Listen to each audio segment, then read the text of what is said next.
Thinking you should sleep 8 hours automatically make you feel refreshed, but then you wake up feeling like you only slept for 3. So what happened? It turns out your brain doesn't just count hours, it cares how you slept. Let's start with something almost nobody talks about: sleep inertia. Ever slept for 9 hours yet somehow felt worse than when you only slept for 6? That groggy feeling actually has a name: sleep inertia. Your brain doesn't instantly switch from sleep mode to fully awake. If your alarm goes off while you're in deep sleep, parts of your brain are literally still waking up. That's why you forget where your phone is, walk into walls, or stare at your toothbrush wondering what you were about to do. Sometimes you're not actually tired. You just woke up at the wrong point in your sleep cycle. Social jet lag.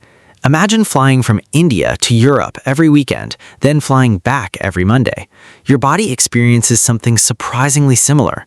If you sleep from 11 p.m. to 7 a.m. on weekdays, but stay up till 2 a.m. on weekends, your brain treats it like changing time zones every single week. Scientists call this social jet lag. Even though you're still getting 8 hours of sleep, your body clock never gets a chance to settle. That's why a consistent sleep schedule often matters more than sleeping longer on weekends. Sleep pressure. Your body has something like a sleep battery, except instead of charging while you sleep, it fills up while you're awake. As the day goes on, a chemical called adenosine slowly builds up in your brain. That's what creates the feeling of being sleepy. Scientists call this sleep pressure. The problem is that long evening naps or spending too much time resting during the day reduce that pressure. You might still sleep for 8 hours, but your brain wasn't actually ready for deep, high-quality sleep. Micro-awakenings. Think you slept through the entire night? Maybe not. Most people briefly wake up dozens of times while sleeping without ever remembering it. These are called micro-awakenings. Stress, noise, snoring, or even a room that's slightly too hot can keep interrupting your sleep.